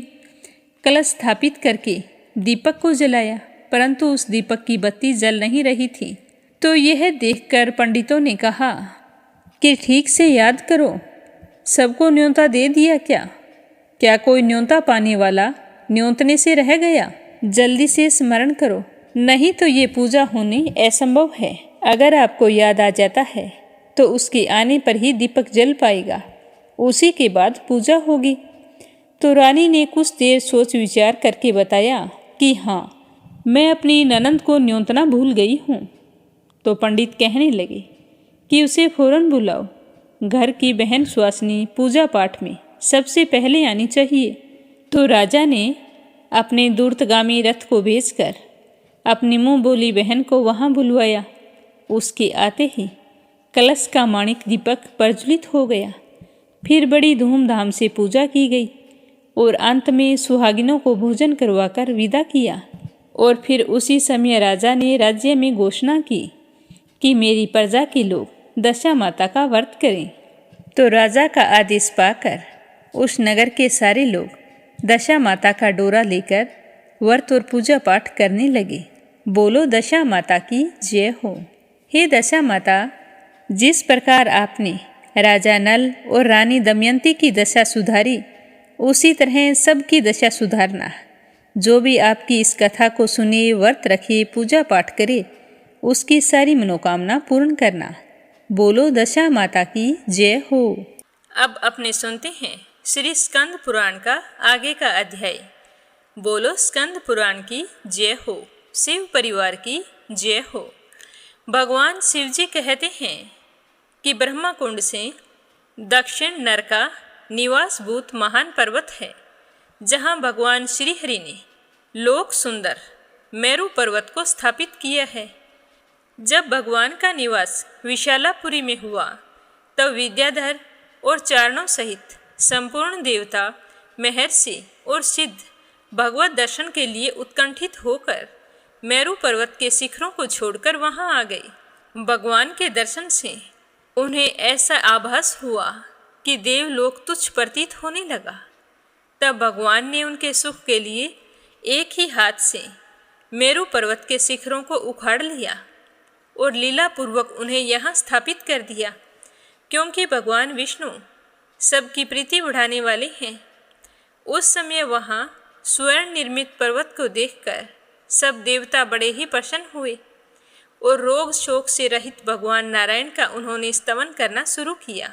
देवता कहने लगे कि जो हम लोगों के सुख के लिए तथा संसार बंधन जनित दुख को दूर करने के लिए लीला में शरीर धारण करके सोने के पर्वत को यहाँ लेकर आए हैं, तथा जिन्होंने एकमात्र देवताओं का पक्ष लेकर सैकड़ों दैत्यों पर विजय पाई है, उग्र तपस्या की दिव्य शोभा से संपन्न उन भगवान नारायण को हम नमस्कार करते हैं, जो दीन जनों की पीड़ा रूपी रुई को भस्म करने के लिए अग्निमय पर्वत है।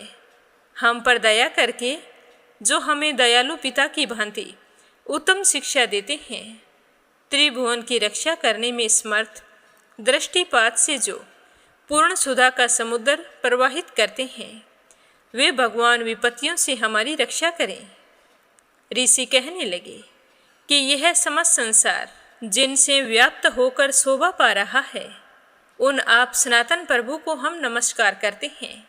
सिद्ध कहने लगे कि भगवान की दया के लवलेश मात्र से महापुरुष को सिद्धि प्राप्त होती है, तथा दूसरे संसारी मनुष्य भी उनकी कृपा के कण मात्र से भयंकर संसार सागर से शीघ्र ही पार हो जाते हैं। ऐसा हमारा सोचना है।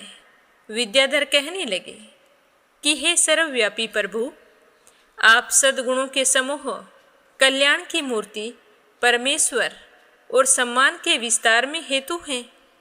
आपके चरणार विंदों के रस का आस्वादन करके हम कृतार्थ हो गए हैं। तब भगवान विष्णु ने उन सब से प्रसन्न होकर देवताओं से कहा कि हे देवताओं, तुम लोग कोई वरदान मांगो।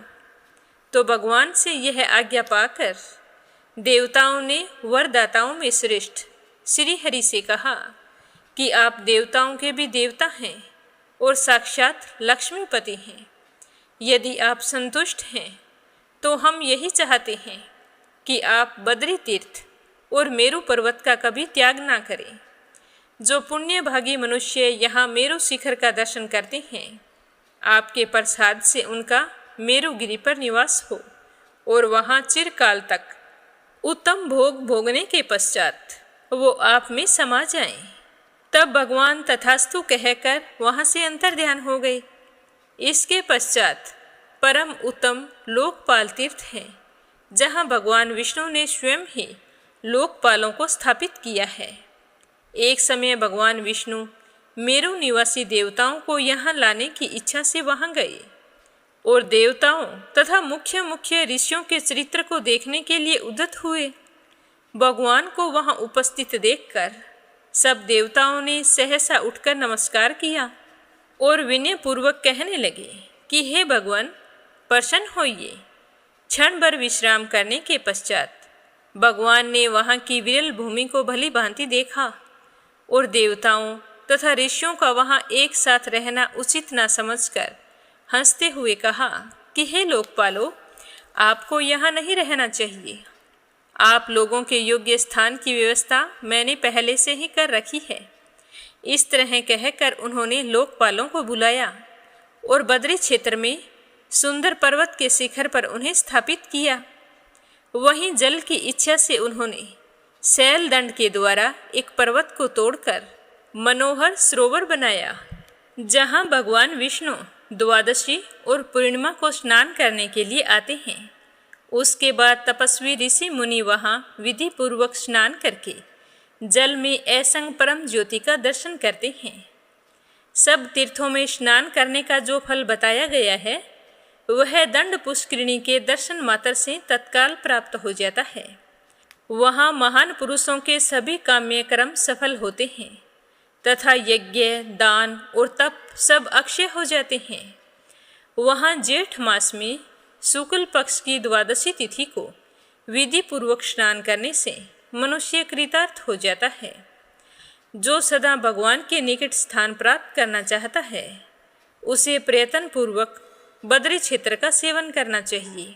मानसो बदे तीर्थ के समीप जो गंगा जी में संगम है वह निर्मल एवं पवित्र तीर्थ प्रयाग से भी अधिक महत्वशाली है। 30,000 वर्षों तक वायु पीकर तपस्या करने से जो फल प्राप्त होता है वह गंगा संगम में स्नान करने मात्र से ही मिल जाता है। संगम से दक्षिण भाग में धर्म क्षेत्र है जहाँ मूर्ति के गर्भ से नर नारायण ऋषि की उत्पत्ति हुई सुनी जाती है। मृत्यु लोक में वह सबसे उत्तम एवं पावन क्षेत्र है। वहाँ भगवान धर्म चारों चरणों से स्थित है। वहाँ मनुष्य यज्ञ, दान, तप आदि जो कोई भी सत्कर्म करते हैं उसके पुण्य का करोड़ों कल्पों में भी क्षय नहीं होता। वहाँ से दक्षिण भाग में उर्वशी संगम नामक तीर्थ है जो स्नान मात्र से ही मनुष्य के सब पापों को हर लेने वाला है। उसके बाद कूर्मो द्वार तीर्थ है जो भगवान विष्णु की भक्ति का एकमात्र साधन है। वहाँ स्नान करने से ही प्राणियों के अंतःकरण की शुद्धि हो जाती है। उसके बाद ब्रह्मावर तीर्थ है जो साक्षात ब्रह्मलोक की प्राप्ति का प्रधान कारण है। उस तीर्थ के दर्शन मात्र से ही सब पापों का क्षय हो जाता है। हे वत्स, यहाँ बहुत से तीर्थ हैं जो देहधारियों के लिए दुर्गम हैं। मैंने तुम पर स्नेह करके यह सब कुछ तुम्हें संक्षेप से बतलाया है। जो मनुष्य सदा एकाग्रचित होकर प्रसन्नचित मन से प्रतिदिन इस महात्म्य को सुनता है या सुनाता है, ज़्यादा से ज़्यादा प्रचार प्रसार करता है, वह सब पापों से मुक्त होकर भगवान विष्णु के लोक में जाता है। जो मनुष्य 1 महीने तक एकाग्रचित होकर भक्तिपूर्वक इसे सुनता है उसके दुर्लभ अभिष्ट की भी सिद्धि हो जाती है। जिन घरों में इस महात्म्य का पाठ होता है वहाँ आदि व्याधि का घोर भय, दरिद्रता और कलह ये कभी नहीं आते हैं। अपने जीवन के तमाम सुखों को भोगता हुआ मनुष्य हमेशा सुखी और संपन्न रहता है। बोलो विष्णु भगवान की जय हो। तो आज की कथा को यहीं पर विराम देते हैं। इससे आगे अपने सुनेंगे कल के अध्याय में। कल के अध्याय में कार्तिक मास महात्म्य है जिसमें कार्तिक मास की श्रेष्ठता और स्नान दान की महिमा, भगवान की पूजा करने का महत्व, इन सब बातों के बारे में बताया जाएगा। तो नित्य नियम से सुनते रहिए। बोलो स्कंद पुराण की जय हो। बोलो शिव परिवार की जय हो। अब अपने सुनते हैं लपसी और तपसी की कहानी। बोलो लपसी तपसी की जय हो। बहुत पुराने समय की बात है। एक गांव में एक ब्राह्मण परिवार रहा करता था। उसमें पति पत्नी के अलावा उनके 2 बच्चे थे। एक बेटा था, एक बेटी थी। ब्राह्मण दंपति बहुत ही सरल स्वभाव के थे। समय मिलने पर प्रभु का स्मरण किया करते थे। उनकी बेटी बहुत ही संस्कारी और सुशील थी, लेकिन उनका बेटा आवारा किस्म का था। वह कोई काम धाम नहीं करता और ना ही कभी अपने माँ बाप का कहना मानता था। समय के साथ दोनों बहन भाई बड़े हो गए। बहन की शादी कर दी गई, पर भाई का वही हाल था। उसके माँ बाप ने उसे समझाया कि बेटा, अब हम वृद्ध हो चले हैं, तुम कोई काम किया करो। लेकिन उस पर उनकी बातों का कोई असर नहीं होता था। तो एक दिन ब्राह्मणी अपने पति से कहने लगी कि स्वामी, आप बिल्कुल काम छोड़ दीजिए। जब घर में कुछ भी नहीं होगा तो यह अपनी जिम्मेदारी समझेगा और काम पर लग जाएगा। तो ब्राह्मण ने दूसरे दिन से काम पर जाना छोड़ दिया। तो यह देखकर उनके बेटे ने कोई काम नहीं किया और चोरी करने चला गया। आते जाते राहगीरों को लूट लेता और उसी से अपने घर का गुजारा किया करता था। तो उसकी लूटने और चोरी करने की आदत से सारे गांव वाले उसे लपसी कहने लगे। तो लपसी की इस हरकत से उसके माँ बाप बहुत ही दुखी रहते थे, पर वह किसी की सुनने के लिए तैयार नहीं था। इसी तरह समय बीतता गया। एक दिन की बात है कि लपसी एक पीपल के पेड़ पर बैठा था। तभी शिव पार्वती जा रहे थे।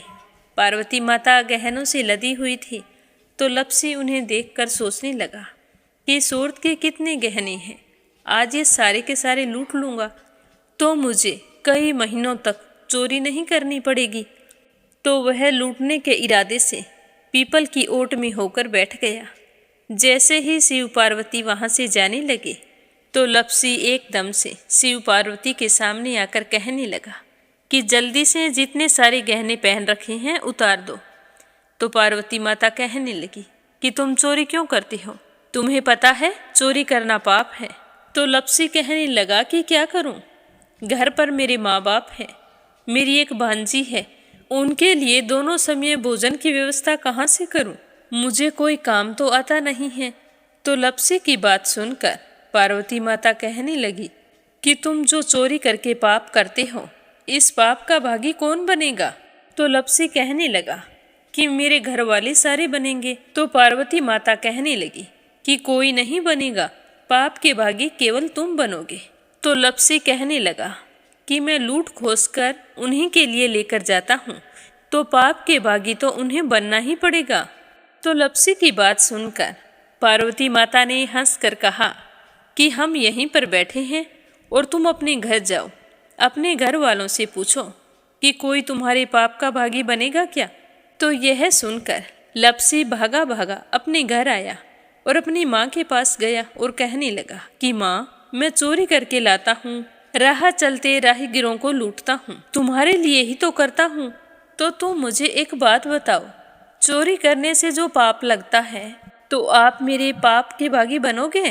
तो लपसी की बात सुनकर उसकी माँ कहने लगी कि बेटा, मैंने तो तुमसे नहीं कहा कि तुम चोरी करके लाओ, तुम कमा कर लाओ, हमें तो 2 वक्त की रोटी चाहिए, मैं तो तुम्हारी पाप की भागी नहीं बनूंगी। तो माँ के मुंह से इस तरह की बात सुनकर लपसी तो हैरान हो गया। फिर वह अपने पिताजी के पास गया और जाकर कहने लगा कि पिताजी, मैं जो कुछ भी लूट खोस के लाता हूँ वो आपके लिए ही तो लाता हूँ।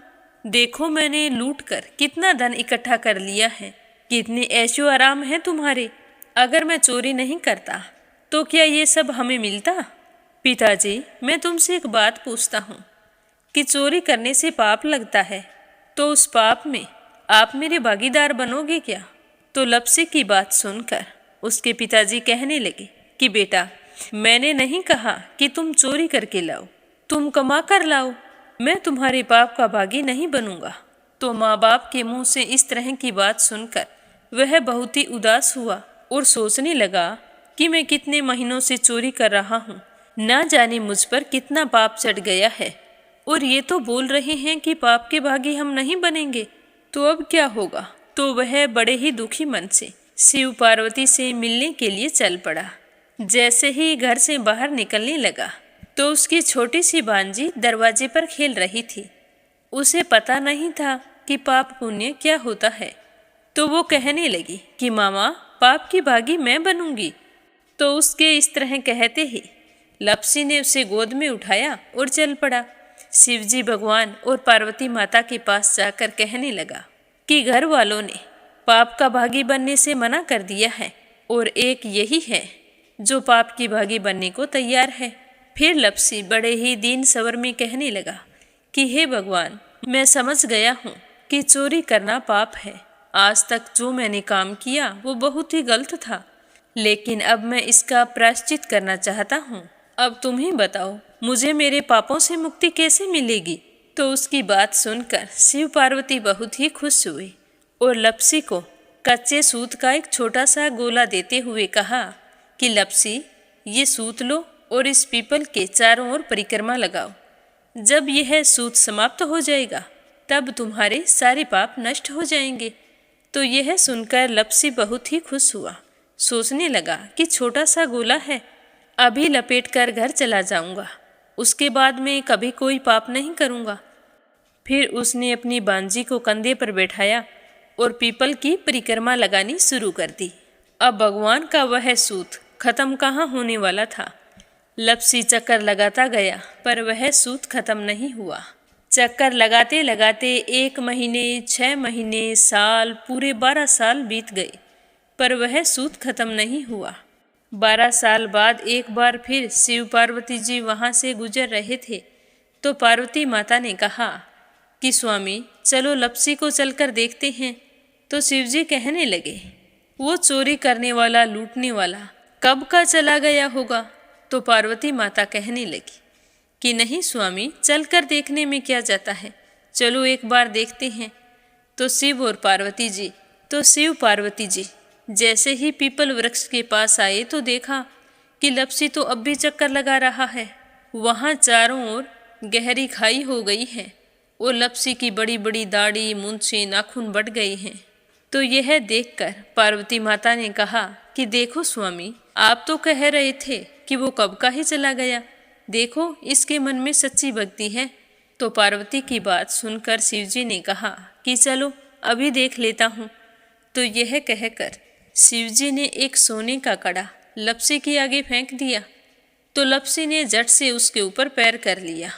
फिर अचानक से उसका ध्यान शिव पार्वती जी की ओर गया तो वो हाथ जोड़कर कहने लगा कि भगवान, अब तो मेरे पाप समाप्त हो गए होंगे, आप मुझे यहाँ से जाने की आज्ञा दीजिए।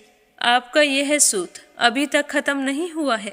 तो शिवजी भगवान ने कहा कि तुम्हारे पाप कर्म भी अभी तक पूरे नहीं हुए हैं। तो शिवजी की बात सुनकर लपसी कहने लगा कि भगवान, मुझे पूरे 12 वर्ष हो गए हैं आपकी भक्ति करते करते और अब भी आप मुझ पर शक कर रहे हैं। तो शिवजी ने कहा कि अपना पैर उठाओ। तो जैसे ही लपसी ने अपना पैर उठाया तो उसके पैर के नीचे सोने का कड़ा था।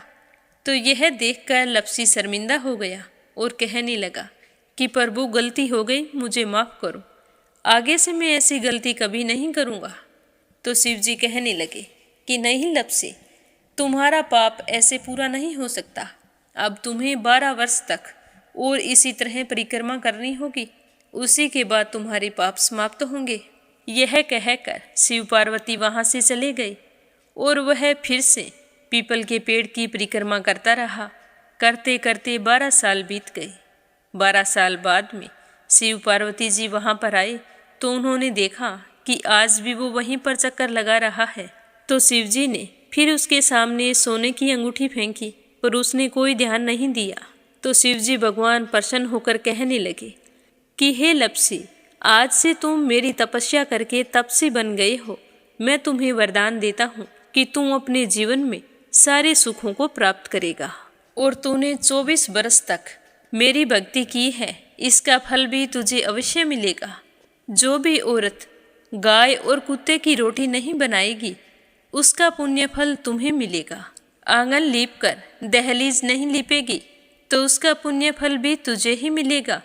अगर हमारे घर की बहन बेटी को हम सूट, तीवल या साड़ी भेंट स्वरूप देते हैं तो साथ में मोली का धागा और कुछ रुपए नहीं देंगे तो उसका पुण्य फल भी तुम्हें ही मिलेगा। अगर कोई दिए से दिया जलाएगा तो उसका पुण्य फल भी तुम्हें ही मिलेगा। अगर व्रत और पूजा पाठ में सारी कहानी सुन ले और तुम्हारी कहानी ना सुने तो उसका पुण्य फल भी तुम्हें ही मिलेगा। कहा जाता है कि तभी से सुबह पहली रोटी गाय की और सुबह की अंतिम रोटी छोटी बनाई जाती है और शाम को अंतिम रोटी बड़ी बनाई जाती है जो कुत्ते की होती है। और दिए से दिया भी नहीं जलाया जाता। और घर की बहन बेटियों को सूट और तीवल के साथ भेंट स्वरूप कुछ रुपए भी जरूर दिए जाते हैं। और उसी दिन से हर व्रत कथा के बाद में लपसी तपसी की कहानी जरूर सुनी जाती है। और कथा समाप्त होने पर कहा जाता है कि लपसी का फल लपसी को मिले, तपसी का फल तपसी को मिले। हमारी पूजा पाठ का, हमारे व्रत का और हमारी कहानी का पुण्य फल हमें मिले। बोलो लपसी तपसी की जय हो। तो ये थी लपसी और तपसी की कहानी। लपसी तपसी दो भाई नहीं थे। लपसी और तपसी एक ही आदमी का नाम था। लूट कर लाता था, इसीलिए उसे लपसी के नाम से पुकारते थे और फिर भगवान की तपस्या करने के कारण उसे तपसी के नाम से जाना जाने लगा। बोलो लपसी तपसी की जय हो। अब अपने सुनते हैं प्यारे श्रोताओं के नाम। आज का पहला कमेंट, प्रोमिला रानी, विश्वास, सुधीर, राजेश, संजय, सरला रानी करणपुर से। दूसरा है परमेश्वरी रघुवीर सिंह दिल्ली से। और तीसरा है अपराजिता मीना श्रीवास्तव नेपाल से। संजय, सोनिया, हिताक्षी, दीपेश, मयंक हरियाणा से। अंजना, सरस्वती, आर्यन, उद्धव आचार्य नेपाल से। मयूर गुजरात से। मीरा अग्रवाल बंगाल से। रवि सैनी, सीमा सैनी मलियाना से। विमला नेपाल से। राधा रोहिला दिल्ली से। आशा शर्मा, विष्णु, ज्योति, अंशु भीलवाड़ा से। साक्षी, रिया, दीपांशी रोहतक से। देवी सिंह, कार्तिक, पायल, सौम्या, उमा रघुवंशी गजबा सौदा से। श्रीमती यशोदा उड़ीसा से। सीमा जोशी, रवि कुमार जोशी दिल्ली से। आरती खैरावर अगरखर से। श्यामवती, सुषमा, विष्णु हरियाणा से। नीलम जायसवाल हैदराबाद से। दिल्ली बहादुर भंडारी, सरिता भंडारी, नम्रता भंडारी, सूरज भंडारी नेपाल से। यूएन तिवारी, इंदिरा तिवारी लखनऊ से। निर्मला सिसोदिया दिल्ली से। किरण पानीपत से। वंदना वर्मा इंदौर से। ऋतिक सोनी, निहारिका सोनी हिसार से। रुक्मणी शर्मा अंबाला से। उषा शर्मा झुंझुनू से। संगीता अग्रवाल, कमला देवी अग्रवाल दुलिया महाराष्ट्र से। मीनू वालिया दिल्ली से। सुमन चांदोरा जोधपुर से। इंदिरा तिवारी, शांति प्रसाद तिवारी, शुभांकित, दीपांकित, सुरभि, जया तिवारी, वैभवी, ऐश्वर्या तिवारी उत्तराखंड से। कोमल निर्मल मुंबई मीरा रोड से। रेखा धर्मेंद्र शर्मा जयपुर से। श्रीचंद यादव गया बिहार से। अनिल तिहरी करनाल से। सुनीता रानी मेरठ से। सुनीता पवार, कृषु पवार मध्य प्रदेश से। श्रीमती शर्मा अलीगढ़ से। यमलाल पांडे, पवित्रा पांडे, गौरव पांडे, गंतव्य पांडे नेपाल से। सरोज अग्रवाल जबलपुर से। लक्ष्मी मथुरा से। बीना, देविका, कनिका वाशने अलीगढ़ से। गीता सैनी करनाल से। कमला गुरुग्राम से। मंजू मेहता बारां से। के लक्ष्मण दास उमरकोट से। शोभा कुंवर पुरोहित अहमदाबाद से। कमलेश भल्ला जम्मू से। नंदा पांडुरंग पुजारी ब्रह्मपुरी महाराष्ट्र से। नर बहादुर पाल भागीरथी पाल नेपाल से। कमला देवी भीलवाड़ा से। मनीषा अपराजिता मधुलिका भोपाल से। रामवती देवी जगबीर सिंह, रवि कुमार, राहुल कुमार, अनुज कुमार, रुद्र कुमार, ज्योति, वंदना, भावना, आराध्या, अनाया, अविका तोलू मोलू मेरठ से। वीणा कालड़ा आगरा से। शंभू प्रसाद भट्ट स्नेहिल, पूर्णिमा देवी भट्ट उत्तराखंड से। सुनीता गोस्वामी, गीता गोस्वामी मेरठ से। क्षमा परतुल वडोदरा से। इंदिरा रावत, मोहित रावत पलवल से। योगेश्वरी भटनागर राजस्थान से। संजीव कंसल, कविता कंसल, हितेश कंसल, आरुष कंसल, रानी कंसल मुजफ्फरनगर से। गीता गोस्वामी, सुनीता गोस्वामी मेरठ से, पूनम यादव करेली से, रजनी बड़ोला उत्तराखंड से, सावित्री ईश्वरलाल रामचंदानी गाजियाबाद से, शांताबेन वाघेला गुजरात के मंडल से, परवीन गुप्ता, रेनू गुप्ता, रमन गुप्ता, अंशी गुप्ता, खुशी गुप्ता, कमल गुप्ता, कार्तिक गुप्ता बिहार से, विमला कलका से, अंजू शर्मा सीतामढ़ी से, जानवी मिश्रा, सचिन मिश्रा, सोनम मिश्रा, राधिका मिश्रा, सीता मिश्रा, गौरी मिश्रा, माधवी मिश्रा बाराबंकी से, कमलेश लाल रुड़की से, निकिता सेजवानी, पवन सेजवानी, करण सेजवानी, विशाल सेजवानी अहमदाबाद से, पूजा पाठक उत्तराखंड देहरादून कोशानी से, प्रमोद यादव साहो हिमाचल प्रदेश से, रणछोड़ पंडित इंदौर से, सीताराम जायसवाल, शकुंतला जायसवाल वाराणसी से, जयश्री पवार, गोरखनाथ पवार महाराष्ट्र से, स्मिता सीताराम गायकवाड़ महाराष्ट्र से, गोवर्धन बैठा, रेखा देवी रांची से, जगत नारायण पराशर दिल्ली से। आप सभी श्रोताओं का बहुत बहुत धन्यवाद। अपना साथ और सहयोग हमेशा इसी तरह बनाए रखना। श्री हरि के आशीर्वाद से आपकी सारी मनोकामनाएं पूर्ण हों। आप सभी की मंगल कामना के साथ ओम नमः शिवाय। हर हर महादेव।